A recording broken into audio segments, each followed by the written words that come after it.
فلسطین کی آزادی کا مشن، یہودیوں کو قدم قدم پر دھول چٹانے والا، اکیلا ہی عالم کفر سے ٹکرانے کا حوصلہ رکھنے والا، پاک دھرتی کا ایک عظیم مجاہد، کفر پر لاوے کی طرح برسنے والے اس مجاہد کی طویل داستان سننے کے لیے چینل کو سبسکرائب کیجئے اور ویڈیو کو لائک کیجئے۔ میں نے باربن وائکو سے رخصتی مصافحہ کیا اور ہوگن کے ساتھ چل پڑا۔ باربن کو مجھ پر مکمل اعتماد تھا اور مجھے اس نے بنہام وغیرہ کے بارے میں کوئی سوال نہیں کیا تھا، گویا وہ پوری طرح مجھ پر بھروسہ کرنے لگا تھا۔ ہوگن کا گھر اس مقام سے کوئی 3 فرلانگ کے فاصلے پر تھا۔ راستے بھر اس نے کوئی بات نہیں کی، پھر دونوں کو پیدل ہی یہ فاصلہ طے کرنا پڑا تھا۔ ایک سبزیوں سے بھرے ٹرک کے قریب پہنچ کر وہ رکا اور میں نے اس کی آواز سنی، لباس تبدیل کر لو۔ اس شاندار لباس میں میرے کسی معاون نے آج تک میرے ساتھ سفر نہیں کیا۔ لباس کہاں سے آئے گا؟ میرے پاس موجود ہے، اس نے جواب دیا اور اندر چلا گیا۔ وہ تھوڑی دیر کے بعد واپس آیا تو اس کے پاس کسی میکسیکن گوالے کی آدھی پتلون، بنیان اور چمڑے کی مڑی ہوئی واسکٹ تھی۔ اس نے بڑے اطمینان سے یہ لباس میرے حوالے کر دیا۔ گھٹنوں کے پاس سے پھٹی ہوئی پتلون اور بقیہ لباس پہن کر میں مطمئن ہو گیا۔ ہوگن مجھے گھور رہا تھا، پھر اس نے جلے کٹے لہجے میں کہا، جوتے چوری کے لگ رہے ہیں، انہیں بھی اتار لو تو مہربانی ہوگی۔ ضرور مسٹر ہوگن، میں نے ہنس کر کہا اور جوتے اتار کر سبزیوں کے ابنار میں ٹھونس دیے۔ ہوگن کی ہدایت پر میں آلووں کے بوروں پر جا بیٹھا اور ہوگن نے ٹرک سٹارٹ کر کے آگے بڑھا دیا۔ جیسی آرگن کی آخری روشنی نگاہوں سے اوجھل ہوئی تو لورین یاد آ گئی۔ عجیب سا احساس ہوا تھا دل کے کسی گوشے میں۔ اس کے لیے کوئی خاص تصور نہیں تھا، بلکہ اس کی یگانگت کے انداز سے الجھن ہوتی تھی، لیکن اس سے دور ہوتے ہوئے دل میں خواہش ابھری کہ آخری بار اس سے ملنا ضرور چاہیے تھا۔ مسٹر ہوگن کا ٹرک تاریخی نوعیت کا حامل تھا۔ ٹھنڈی ہواؤں کے جھونکے لوریاں سنا رہے تھے، اور اگر ٹرک کے انجن کی آواز افریقی موسیقی نہ نشر کر رہی ہوتی تو آلووں کے بوروں پر بھی نیند آ سکتی تھی۔ بہرحال سوتا جاگتا رہا۔ رات کو 2:15 بجے مسٹر ہوگن نے آواز دی تو میں چونک پڑا۔ 3 آلووں کے بورے اور 2 شلجم کے گٹھے اتار دو۔ میں بوڑھا آدمی ہوں، یہ نہیں کر سکتا۔ میں نے پلکیں جھپکا کر دیکھا۔ کوئی موٹل تھا جہاں مسٹر ہوگن سبزی سپلائی کرتے ہوں گے۔ آلووں کے 3 بورے اور شلجموں کے 2 گٹھے کمر پر لاد کر موٹل میں پہنچائے اور اس کے بعد آگے روانگی ہو گئی۔ گرین لاٹ ہم کس وقت پہنچیں گے؟ میں نے مسٹر ہوگن سے کہا، 3:45 بجے، لیکن تمہیں 5 بجے سے پہلے فرصت نہ مل سکے گی۔ معاف کرنا، میں بوڑھا آدمی ہوں۔ میں ایک گہری سانس لے کر خاموش ہو گیا۔ دل ہی دل میں مسٹر ہوگن سے شرمندہ تھا کہ گرین لاٹ پہنچ کر انہیں سخت مایوسی ہوگی جب آلووں کے بوروں پر میں موجود نہ ہوں گا۔ ویسے یہ معاون کا بیس بدلنا بیکار ہی رہا تھا۔ راستے میں کسی نے ٹوکا تھا، نہ اس ٹرک پر توجہ دی تھی، مگر بہرحال احتیاط ضروری تھی۔ 3:10 ہوئے جب میں نے وہ بستی دیکھ لی جہاں مسٹر جنکارڈ کا فارم تھا۔ لوسیا سے ملنا ضروری تھا کیونکہ اس کے پاس بلیک پلان فائل موجود تھی، وہ فائل جو میں نے جیمز پوکر سے حاصل کی تھی۔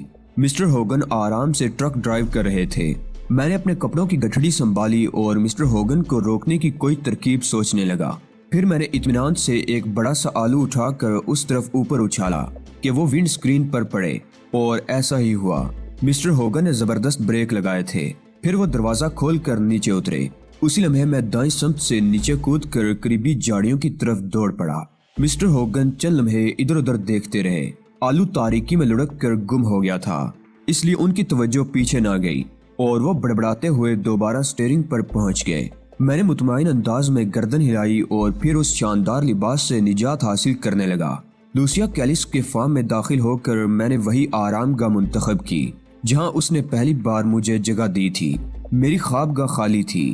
میں اطمینان سے لیٹ کر سو گیا اور دوسری صبح اس وقت جاگا جب سورج خوب چڑھ چکا تھا۔ آنکھ کھلی ہی تھی کہ لوسیا کا چہرہ نظر آیا۔ وہ چوروں کی طرح اندر جھانک رہی تھی۔ ہے لوسیا، میں نے اسے پکارا اور وہ چھلانگ مار کر میرے اوپر آ رہی۔ بمشکل تمام میں اس سے خود پر سے ہٹانے میں کامیاب ہو سکا تھا۔ بس چند منٹ خاموش رہو، وہ دفع ہونے والی ہے، لوسیا سرگوشی کے انداز میں بولی۔ بس چند منٹ خاموش رہو، وہ دفع ہونے والی ہے، لوسیا سرگوشی کے انداز میں بولی۔ کون؟ میں نے بھی سرگوشی میں پوچھا۔ آنٹی، بس تم کچھ ہی دیر اور رکو۔ میں ابھی آئی، پلیز اپنی جگہ سے اٹھنے کی کوشش نہ کرنا۔ طویل عمری نے اس کی سماعت کو کوئی نقصان نہیں پہنچایا۔ ٹھیک ہے نا، اس نے ملتجی انداز میں کہا اور باہر نکل گئی۔ دوسری خوفناک لڑکی۔ میں نے ٹھنڈی سانس لے کر سوچا۔ 15 منٹ کے بعد لوسیا اندر آئی تو اس کا چہرہ پھول کی طرح شگفتہ تھا۔ وہ پھر اسی طرح چھلانگ لگا کر مجھ پر آ پڑی تھی۔ تم بالکل ٹھیک ہو نا ڈینی؟ پروفیسر سے ملاقات ہوئی؟ تمہارے کام کی کیا پوزیشن رہی؟ کوئی کامیابی ہو سکی یا؟ اس نے ایک ہی سانس میں بہت سے سوالات پوچھ ڈالے۔ میں نے ایک بار پھر نرمی سے اس کے بوجھ سے نجات حاصل کی اور پھر ترتیب سے اس کے سوالات کے جواب دینے لگا۔ میں بالکل ٹھیک ہوں۔ پروفیسر فیڈرک نے تمہارے نام پر مجھ سے پورا تعاون کیا اور مجھے اپنے کام میں کامیابی ہو گئی ہے۔ اب تو تم پر میرا حق بنتا ہے، سمجھے؟ اب وہ عجیب سی نگاہوں سے مجھے دیکھتی رہی۔ اس کی آنکھوں کی آنچ مجھے پگھلائے دے رہی تھی۔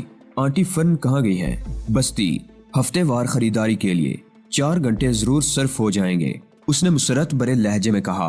اور انکل جنکارڈ گری لاٹ 3 دن کے بعد واپس آئیں گے۔ تم نے وعدہ کیا تھا کہ اپنے کام کی تکمیل کے بعد تم میری خواہش کے مطابق میرے پاس قیام کرو گے، وعدے سے انحراف تو نہیں کرو گے، وہ بولی اور میں تعجب سے اسے دیکھنے لگا۔ مجھے تو ایسا کوئی وعدہ یاد نہیں آیا تھا، لیکن مصلحت نے مجھے خاموش ہی رکھا۔ جواب دو، خاموش کیوں ہو گئے؟ خاموشی رضامندی کا دوسرا روپ ہے، میں نے گہری سانس لے کر کہا۔ ایک کہانی سناؤں؟ یقین کر لو گے؟ سناؤ۔ تمہارے جانے کے بعد میں تمہارے بارے میں بہت کچھ سوچتی رہی۔ میں نے بارہا آئینے میں خود کو دیکھا۔ آئینے نے مجھے بتایا کہ اب میں کوئی نوخیز کلی نہیں ہوں۔ میری آگے بڑھتی ہوئی عمر مجھے آنٹی فرن کے راستے پر لے جا رہی ہے۔ میں نے اپنی زندگی کی محرومیوں کا جائزہ لیا تو مجھے اپنے ارد گرد بے شمار لاشیں نظر آئیں۔ تب میں نے اپنی سوچ کے راستے بدل دیے اور اس نے لگاوٹ کی نگاہوں سے مجھے دیکھا، پھر بولی، اور میں بے چینی سے تمہاری واپسی کا انتظار کرنے لگی۔ رات کو میں یہ سوچتے سوئی تھی کہ صبح کو جب میں جاگوں گی تو تم مجھے یہی سوئے ہوئے نظر آؤ گے، اور میں اسی سوچ میں ڈوبی نیند بھری آنکھیں لیے تمہیں دیکھنے آئی تھی۔ تم سو رہے تھے۔ کیا خواب کی اس سچی تعبیر کی مسرت کا تم اندازہ کر سکتے ہو؟ ہاں، مجھے اندازہ ہے، میں نے خوف زدہ انداز میں کہا۔ اور ڈینی، میں بہت خوش ہوں۔ ابھی میں آنٹی کو تمہارے بارے میں نہیں بتاؤں گی، کئی دن تک نہیں بتاؤں گی۔ ہم لوگ دل کھول کر ساتھ رہیں گے، اپنے بارے میں فیصلے کریں گے، پھر میں پوری طرح اعتماد سے تمہارے بارے میں انکل جنکارڈ سے گفتگو کروں گی، جیسا تم پسند کرو، میں نے جواب دیا۔ مجھے اندازہ ہو گیا تھا کہ اسے سمجھانے کی کوئی کوشش کارگر نہیں ہوگی۔ اچھی خاصی پختہ کار ہونے کے باوجود وہ غلط فیصلے کرنے کی عادی ہے۔ اسے خود ہی سوچ لینا چاہیے تھا کہ میں کن حالات میں اس تک پہنچا ہوں، اور ظاہر ہے خود کو اس کے لیے وقف کرنے کو میں نہیں آیا تھا۔ میں ابھی آئی، اس نے کہا اور باہر نکل گئی۔ تھوڑی دیر کے بعد وہ ناشتے کی ٹرے اٹھائے اندر آئی تھی۔ ناشتے کے دوران اس نے پروفیسر فیڈرک کے بارے میں پوچھا، میری کامیابی کے بارے میں سوالات کیے، اور میں نے روی میں اس سے فائل کے بارے میں پوچھ لیا۔ میں نے پوری حفاظت سے رکھی ہوئی ہے، مجھے دے دینا، تھوڑی دیر اس پر کام کروں گا۔ ابھی نہیں، جب آنٹی آ جائیں گی تب دوں گی، لیکن رات سے پہلے فارغ ہو جانا۔ یقیناً، میں نے جواب دیا۔ بدبخت آنٹی واقعی 5 گھنٹے کے بعد واپس آئی تھی، اور ان 5 گھنٹوں میں مجھ پر جو بھی تھی اس کا تذکرہ ممکن نہیں ہے۔ سب کچھ برداشت کرنا پڑا تھا کیونکہ بلیک پلان فائل اس کے پاس تھی، ورنہ شاید میں بوڑھے ہوگن کے ساتھ سیدھا گرین لاٹ پہنچ جاتا۔ بلا شبہ لوسیا کی وجہ سے مجھے بہترین کامیابی حاصل ہوئی تھی، لیکن یہ ذیلی کردار تو راستے میں آتے ہی رہتے ہیں، کہانیاں اسی طرح بنتی ہیں۔ میں ہر کردار کو اپنی کہانی کا مرکز تو نہیں بنا سکتا تھا، سو بعض کرداروں کو نظر انداز بھی کرنا پڑتا تھا۔ آنٹی فرن کے آ جانے کے بعد لوسیا چلی گئی تھی۔ اس کی غیر موجودگی میں یہ سوچتا رہا کہ مجھے کس وقت یہاں سے نکلنا چاہیے۔ یہ وقت بہرحال رات کا نہیں ہو سکتا تھا، کیونکہ اگر لوسیا رات کو میرے پاس پہنچ گئی تو میرے لیے خاصی الجھنیں پیدا ہو جائیں گی۔ بس مجھے بلیک پلان فائل کا انتظار تھا۔ کوئی 20 منٹ کے بعد میری یہ مشکل بھی حل ہو گئی۔ لوسیا فائل لے کر میرے پاس پہنچی اور کہنے لگی، رات کو 10 بجے تک تمہاری چھٹی۔ آنٹی، جیسا کہ تمہیں علم ہے، جلد سونے کے لیے چلی جاتی ہیں، بس اس کے بعد میں تمہارے پاس پہنچ جاؤں گی۔ ٹھیک ہے، میں نے آہستہ سے کہا، اور لوسیا ہنستی ہوئی چلی گئی۔ بلیک پلان فائل کھول کر میں نے اس کا جائزہ لیا۔ سب کچھ جوں کا توں تھا، لوسیا نے اس میں کوئی تبدیلی نہیں کی تھی۔ اس کے بعد میں یہاں سے فرار کے بارے میں سوچنے لگا، اور پھر شام کے جٹپٹے میں فارم ہاؤس کی عمارت کے عقبی حصے سے باہر نکل آیا۔ لوسیا کا پرخلوص تعاون اپنی جگہ، لیکن میں زیادہ وقت یہاں صرف کر بھی تو نہیں سکتا تھا۔ بلیک پلان کیس مکمل ہو چکا تھا اور اب مجھے واپس تہذیب مالکم ایکس کے پاس پہنچنا تھا۔ گری لاٹ اور اس کے بعد واپس اپنے مسکن تک پہنچنے میں مجھے کوئی بہت بڑی دشواری نہیں ہوئی تھی، البتہ احتیاط کا دامن میں نے کسی موڑ پر نہیں چھوڑا تھا اور خود کو نمایاں ہونے سے ہر جگہ بچایا تھا۔ پھر شہر میں پہنچنے کے بعد میں نے اپنے ٹھکانے کا رخ کیا۔ اس وقت میرا دل کسی قدر دھڑک رہا تھا۔ اس دوران تہذیب مالکم ایکس سے بالکل ہی لا تعلق رہا تھا۔ اسے یہی چھوڑ گیا تھا کیونکہ اس کے علاوہ اور کوئی چارہ کار نہیں تھا، لیکن اب دل میں یہ وسوسے اٹھ رہے تھے کہ کہیں وہ کسی آفت کا شکار نہ ہو گئی ہو۔ دھڑکتے دل کے ساتھ اس عمارت میں داخل ہوا جو مسٹر جوشر کی عنایت سے مجھے ملی تھی، لیکن یہاں ہم نے اپنے طور پر کچھ تبدیلیاں کر لی تھی، یعنی مسٹر جوشو کا فلیٹ بھی ہمارے پاس موجود تھا، مگر تہذیب مالکم ایکس اب دوسرے فلیٹ میں مقیم تھی۔ اس دوسرے فلیٹ کے دروازے پر پہنچ کر میں نے دھڑکتے دل کے ساتھ کال بیل پر انگلی رکھ دی۔ اپنے طور پر ہوشیار بھی تھا اس تصور کے تحت کہ کہیں کوئی حادثہ نہ پیش آ جائے۔ اندر سے دروازہ کھولا گیا اور پھر کسی نے باہر جھانکا۔ خمیدہ کمر کی ایک بوڑھی عورت تھی جس کے سر کے سارے بال سفید ہو چکے تھے، چہرہ معصوم بچیوں کی طرح سے تھا۔ اس نے باہر جھانکا اور میں اس کے عقب کا جائزہ لینے لگا۔ میری نگاہ تہذیب کو تلاش کر رہی تھی۔ اسی وقت اس کی خرخراتی آواز ابھری، کس سے ملنا ہے؟ ایک لمحے کے لیے میں ساکت رہ گیا تھا، پھر میں نے دھڑکتے دل سے کہا، یہاں مسز میں سمجھ گئی، آ جاؤ، اندر آ جاؤ، اس نے کہا اور میں ایک لمحہ خاموش رہنے کے بعد اندر داخل ہو گیا۔ بوڑھی عورت نے دروازہ بند کر دیا تھا اور پھر میں یہ اندازہ لگانے کی کوشش کرنے لگا کہ یہ بوڑھی کون ہے۔ کیا تہذیب مالکم ایکس نے اسے اپنے معاون کے طور پر رکھ چھوڑا ہے؟ میری نگاہیں چاروں طرف بھٹکنے لگی۔ فلیٹ جوں کا توں تھا۔ بوڑھی دونوں ہاتھ کمر پر رکھے ہوئے کھڑی ہوئی تھی۔ پریشان کیوں ہو گئے؟ آؤ بیٹھ جاؤ، تمہیں مسز ڈونیا میک سے ملنا ہے نا؟ ڈونیا میک؟ میں نے گھبرائے ہوئے انداز میں کہا اور بوڑھی آنکھیں بند کر کے ہنسنے لگی۔ اس کے سارے ہی ملنے والے خبط الحواس ہوتے ہیں، سب کے سب الٹی سیدھی باتیں کرتے ہیں، اس سے ملنے آتے ہیں لیکن یہاں آنے کے بعد بے وقوفوں کی طرح کھڑے ہو جاتے ہیں۔ میڈم، میرا مطلب ہے میڈم ڈونیا میک، یعنی مسز ڈونیا میک اس وقت کہاں ہیں؟ کون جانتا ہے ان کے بارے میں؟ بھلا کون جان سکتا ہے؟ بیٹھو، میں تنہا بور ہو رہی تھی اور دعائیں مانگ رہی تھی کہ کوئی آ جائے تاکہ تھوڑی دیر اس سے باتیں ہی کر سکوں۔ تم آ گئے ہو تو بیٹھو، کیا نام ہے تمہارا اور اس سے کیوں ملنا چاہتے ہو؟ میں پریشانی سے سر کھجانے لگا، بار بار میری نگاہیں بھٹکنے لگتی تھی۔ تہذیب مالکم ایکس کہاں گئی؟ اور جب میری پریشانی عروج پر پہنچ گئی تو میں واپسی کے لیے قدم بڑھاتا ہوا بولا، مسز ڈونیا میک سے کہنا کہ ان کا دوست ڈینی ولسن ان سے ملنے آیا تھا، پھر آئے گا۔ میں واپسی کے لیے پلٹا تو بوڑھی نے آگے بڑھ کر میرا بازو پکڑ لیا۔ میں تم سے کہہ رہی ہوں کہ تھوڑی دیر بیٹھ کر مجھ سے باتیں کرو، میں بور ہو رہی ہوں۔ اور تم واپس جا رہے ہو؟ نہیں محترمہ، میں مصروف ہوں، میں نے کہا اور بوڑھی نے میرا آستین پکڑ کر مجھے زور سے جھٹکا دیا۔ نہیں جا سکتے؟ کیسے جا سکتے ہو تم؟ جب میں کہہ رہی ہوں تو تمہیں بیٹھنا ہوگا۔ اور دفعتاً ہی میرے ذہن میں ایک خیال ابھرا۔ میں نے چونک کر بوڑھی کی شکل دیکھی اور ایک بار پھر پریشان ہو گیا۔ سوال ہی نہیں پیدا ہوتا تھا، یہ میک اپ نہیں تھا، یقینی طور پر یہ میک اپ نہیں تھا۔ اس کی عمر اس کے ہر انداز سے جھلکتی تھی۔ بوڑھی نے ایک بار پھر مجھے بٹھا دیا اور خود بھی ہنستی ہوئی دوسرے صوفے پر بیٹھ گئی۔ اس کے بعد وہ کسی قدر بدلی ہوئی آواز میں بولی اور میں چونک پڑا۔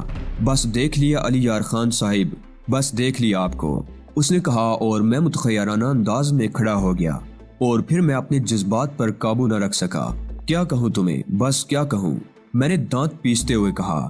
دل چاہ رہا ہے، دل چاہ رہا ہے۔ تہذیب اپنے چہرے سے میک اپ ماسک اتار رہی تھی۔ اس نے بوڑھی عورت کا میک اپ اتار کر ایک طرف رکھ دیا۔ ہاتھوں اور پیروں تک پر میک اپ کیا گیا تھا جن کی وجہ سے اس کا پورا بدن جوریوں زدہ محسوس ہوتا تھا۔ بے شک اس شاندار میک اپ کی جتنی بھی داد دی جاتی کم تھا۔ میں محبت بری نگاہوں سے اپنی تہذیب کو دیکھتا رہا۔ جوریوں زدہ میک اپ اتارنے کے بعد نکھری نکھری تہذیب میرے سامنے تھی اور میری نگاہوں میں اس کے لیے شوق کے جذبات ابھر رہے تھے۔ تہذیب کو خوش و خرم اور پرسکون پا کر مجھے دلی مسرت ہوئی تھی اور چند لمحوں کے لیے میں جذباتی ہو گیا تھا۔ تہذیب نے پھر اسی بوڑھی آواز میں کہا، خود کو قابو میں رکھو نوجوان، میڈم ڈونیا میک تمہیں اس حالت میں دیکھیں گی تو کیا کہیں گی؟ تم تہذیب بہت سنگ دل ہو، میں نہ جانے کیا کیا وسوسے دل میں لیے یہاں آیا تھا، تمہارے لیے کتنا پریشان تھا، اور تمہیں ایسے وقت میں یہ شرارت سوجی تھی۔ میں نے جیبتے ہوئے انداز میں کہا، کیا کیا وسوسے تھے؟ تہذیب نے بدستور شرارت سے پوچھا۔ بس سوچتا رہا تھا کہ تم نہ جانے کس سال میں ہو، میرے پیچھے نہ معلوم تم پر کیا گزری ہو۔ مجھ پر اعتماد نہیں تھا؟ بہت اعتماد ہے تہذیب، اعتماد نہ ہوتا تو تمہیں تنہا کبھی نہ چھوڑتا۔ بہرحال کوئی الجھن تو پیش نہیں آئی؟ میں نے پوچھا۔ ہاں پیش آئی ہے، اس نے مختصراً کہا۔ کیا؟ میں نے چونک کر کہا۔ بڑا اکیلا پن محسوس ہوا۔ پڑوس کے بچے مجھے نانی کہتے ہیں تو یوں لگتا ہے جیسے پیروں کے نیچے سے زمین نکل گئی ہو۔ بس اس کے علاوہ اور کوئی الجھن پیش نہیں آئی۔ مسٹر جوشو سے ملاقات ہوئی؟ بالکل نہیں، بس 2 بار فون پر انہیں خیریت کی اطلاع دی تھی۔ ویسے میری نگرانی مسلسل کی جاتی رہی ہے، میرا مطلب ہے جوشو کے آدمی میری طرف سے مستعد رہے ہیں۔ جوشو ہمارا بڑا محسن ہے۔ یہ میک اپ کس نے کیا تھا؟ میں نے خود، بس یہی مناسب خیال تھا، اور تم سے دور رہ کر تو ویسے بھی بڑھاپے کا احساس ہوتا ہے، اس نے شوخ لہجے میں کہا۔ میری قربت بھی تو تمہیں جوان نہیں کرتی، میں نے کہا، اور تہذیب کی شرارت کا بدلہ لے لیا۔ وہ بری طرح جھیپ گئی تھی۔ تمہارے چہرے کا سکون بتاتا ہے کہ کامران لوٹے ہو۔ کیا تمہیں اپنے مقصد میں کامیابی ہوئی؟ اس نے موضوع بدلنے کے لیے کہا۔ تم نے خدا سے دعا کی تھی میرے لیے؟ ہاں کیوں نہیں، بہت۔ بس تو ثابت ہوا کہ حسینوں کی دعا فوراً قبول ہو جاتی ہے۔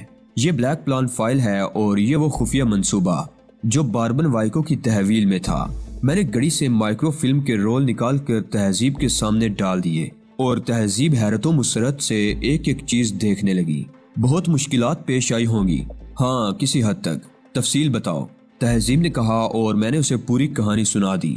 تہذیب مسکرا رہی تھی، اس نے کوئی تبصرہ نہیں کیا۔ پھر بولی، میں تمہارے لیے کھانا وغیرہ تیار کر لوں، اس کے بعد باتیں کریں گے۔ رات کو؟ میں نے خوف زدہ انداز میں کہا۔ کیا مطلب؟ بس رات کے تصور سے خوف آنے لگتا ہے، بڑا وحشت ناک لفظ بن گیا ہے یہ میرے لیے۔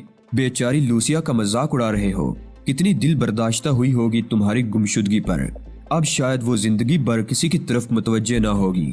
میں بھی مجبور تھا تہذیب، کیا کرتا اس کے لیے تم ہی بتاؤ۔ غسل وغیرہ کر لو، اس نے کہا اور باہر نکل گئی۔ کھانے کی میز پر میں نے اسے پوچھا، یہ ڈونیا میک کیا ہے؟ ایک فرضی نام، سب مجھے اس کی ملازمہ کی حیثیت سے جانتے ہیں، اسے کسی نے نہیں دیکھا۔ میری کیا گنجائش ہوگی؟ میں نے پوچھا۔